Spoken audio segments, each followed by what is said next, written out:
రాజ్య infrastructure అధినేత్రి women entrepreneur Jayalakshmi గారు మనతో ఉన్నారు. ఈ వారం గేమ్ చేంజర్గా వారితో మాట్లాడదాం. నమస్తే అండి. నమస్తే అండి. మీరు యూత్ని బిజినెస్లోకి రావాలంటున్నారు, బట్ స్టార్టప్స్కి ఫండింగ్ వైజ్ చూస్తే చాలా ఇప్పటికీ ఇంకా కష్టంగానే ఉంది. సో ఎట్లా ఉందంటారు ఫండింగ్ ఆపర్చునిటీ? ఫండింగ్ అయితే ట్రస్ట్ బేస్డ్ మీద అండి. ఇప్పుడు మనం ఈ రోజు పెట్టేసి నేను స్టార్టప్ పెట్టాను నా దగ్గరికి వచ్చేయండి అంటే ఎవరు, మనం ఏదో ఒక మనం ఈ గ్రోత్ చూపించగలగాలి. మనం ఎంత దానికి ముఖ్యమైనది ఏంటంటే అండి వాల్యూ అనేది ఒక ఆ ఫర్మ్ ఎస్టాబ్లిష్మెంట్. మేము కూడా చాలా మిస్టేక్స్ చేసాం. జస్ట్ ఒక ఫర్మ్ ఇది చేసేసి ఆర్కిటెక్ట్ అదే ఆడిటర్కి ఏదో ఒకటి ఇచ్చేస్తాం, అది కాదండి. స్టార్టప్ మీకు స్కేలప్ కావాలి అంటే ప్రాపర్ బేస్లో మీకు అకౌంటింగ్, మార్కెటింగ్, మీరు ఎంత చేయగలుగుతున్నారు, మీరు ఎంత చూపించగలుగుతున్నారు, మినిమం ఒక 3 years మీరు ఆ బర్త్ పెయిన్స్ అది మీరు తీసుకోగలిగి మీరు ఒకళ్ళ దగ్గరికి వెళ్తే వాళ్ళు మిమ్మల్ని నమ్మగలుగుతారు. అంతేకాని నన్ను నమ్మేసేసేసి నన్ను పెట్టేయండి అంటే ఎదుటి వాళ్ళవి డబ్బులు వాళ్ళు నమ్మి మన మీద ఇచ్చేయాలంటే వాళ్ళని మనం నమ్మించగలగాలి. వీళ్ళు ఇందులో పెడితే మనకి ఫ్యూచర్ ఉన్నది అని చెప్పి ఆ ఇంట్యూషన్, ఆ కాన్ఫిడెన్స్ మనం కలిగించగలిగితే గ్యారంటీ అది సక్సెస్ అవుతుందండి. స్టార్టప్స్కి ఫండింగ్ కూడా వస్తుంది. నేను మొన్నే ఒక దీనికి వెళ్ళాను, హెచ్ఏహెచ్ అని ఒక దాంట్లో ఒక చిన్న ఆర్గనైజేషన్లో వెళ్ళినప్పుడు హైదరాబాద్ ఏంజల్స్ ఆయన వచ్చి ఒక వర్క్షాప్ లాగా క్రియేట్ చేస్తారు. అప్పుడు ఆయన చెప్తుంటే చాలా ఇన్స్పిరేషన్గా వచ్చింది.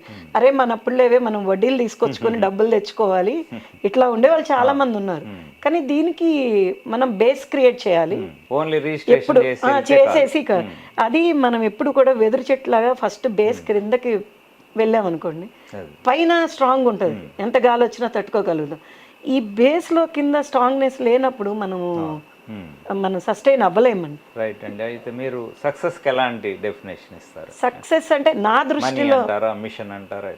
నా దృష్టిలో 3 ముఖ్యమే. కానీ నా దృష్టిలో ఫస్ట్ అయితే కనుక పేరు. మనకంటూ ఒక కాన్ఫిడెన్స్, ఎదుటి వాళ్ళకి వీళ్ళు మంచి వాళ్ళు లేకపోతే ట్రస్ట్, ఆ పేరు సంపాదించుకోగలిగితే మిగతావన్నీ ఆటోమేటిక్గా వస్తాయి. బ్రాండ్ ఇప్పుడు కొత్తగా బ్రాండింగ్ అని పెట్టారు. పూర్వం ఏంటంటే వాళ్ళ మీద మనకు నమ్మకం ఉండాలి. మౌత్ పబ్లిసిటీ ద్వారానే ఈ రోజు వరకు మేము సస్టైన్ కాగలుగుతున్నాం. ఆల్మోస్ట్ 1000 ప్రాజెక్ట్స్ పూర్తి చేయగలిగాము. రాధ్య ఇన్ఫ్రాస్ట్రక్చర్ అంటే బేసిక్గా మా జర్నీ స్టార్ట్ చేసిన దగ్గర నుంచి అంటే మాకేం మార్కెటింగ్ లేదు, మొత్తం పేరు ఆ నమ్మకం మీదే వచ్చింది. రైట్ అండి. స్టార్టింగ్లో రిలేటివ్స్ కానీ ఫ్రెండ్స్ కానీ ఏమన్నా ఎంకరేజ్ చేశారా? ఎట్లా వాళ్ళ నుంచి ఎలాంటి రెస్పాన్స్ ఉంది? డిస్కరేజ్ అంటే చాలా రోజుల వరకు అసలు నేను ఇందులో ఉన్నానని ఎవరికి తెలియదండి. మా చిన్న బాబు ఆర్కిటెక్చర్ పూర్తయినాక పెద్ద బాబు వచ్చినప్పుడు ఆర్కిటెక్చర్ ఫర్మ్ స్టార్ట్ చేసినప్పుడు నేను బిజినెస్లో ఉన్నాను, ఇది చేస్తున్నాను అని చెప్పి అందరికీ తెలిసింది. అంటే క్రిద ఆర్కిటెక్ట్ స్టార్ట్ చేసి ఉన్నప్పుడు తర్వాత ఇప్పుడు నేను రాధ్య స్టార్ట్ చేసినాక ఫ్రంట్ మా పిల్లలు చదువులైపోయినాయి, దే ఆర్ సెటిల్డ్ అన్నాక నేను ఫ్రంట్ ఆఫీస్లోకి వచ్చాను. వచ్చి ఇప్పుడు మీటింగ్స్కి అట్లకి వెళ్తుంటే ఇంత ఎప్పుడు చేసావు అని అడుగుతున్నారు. నన్నైతే ఎవరు డిస్క్రిమినేషన్ అంటే ఏమి తగ్గిస్తాం దీనికి వెళ్ళారు. ఎప్పుడు నేను ఏదో సరదాగా తిరుగుతున్నాను అనుకున్నారు కానీ నేను బిజినెస్ చేస్తున్నారని చాలా వరకు తెలియదు.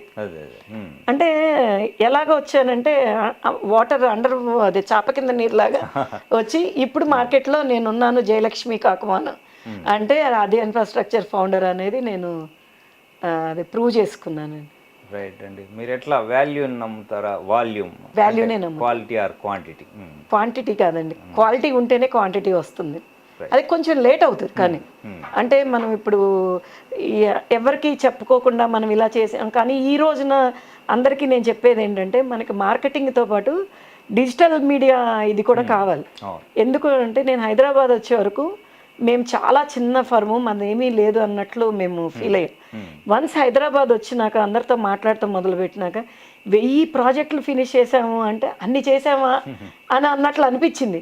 అంటే మనకి పబ్లిసిటీ లేదు, ఆ పబ్లిసిటీ ఉంటే ఇంకే రేంజ్లో ఉంటాము అన్నది వచ్చింది. సో ఇప్పుడు క్వాలిటీ, క్వాంటిటీతో పాటు పబ్లిసిటీ, ఈ 3 ఉంటే కనుక ఎక్కడికో వెళ్తారు పిల్లలు. ఎందుకంటే ఈ తరం పిల్లలకి మనం చెప్పక్కర్లేదండి, వాళ్ళు చాలా మనకి నేర్పిస్తున్నారు, మనం నేర్చుకోవాలి. రైట్ అండి. అట్లాగే కాన్సెప్ట్ కన్సిస్టెన్సీ అంటే ఏది అంటారు? కన్సిస్టెన్సీ అంటేనండి మనకి ఏది వచ్చినా కూడాను ఒక్కొక్కసారి చాలా తట్టుకోలేని పాతాళానికి వెళ్ళినట్లు ఇక్కడ వరకు కూడా మునిగిపోతూ ఉంటాం. ఈ రోజు ఫీల్ అయ్యి రేపు పొద్దున్నే మళ్ళీ బౌన్స్ బ్యాక్ అవ్వగలిగితే మీరు ఏదైనా తట్టుకోగలుగుతారు, ఎక్కడికైనా ఎక్కడి వరకు వెళ్ళగలుగుతారు.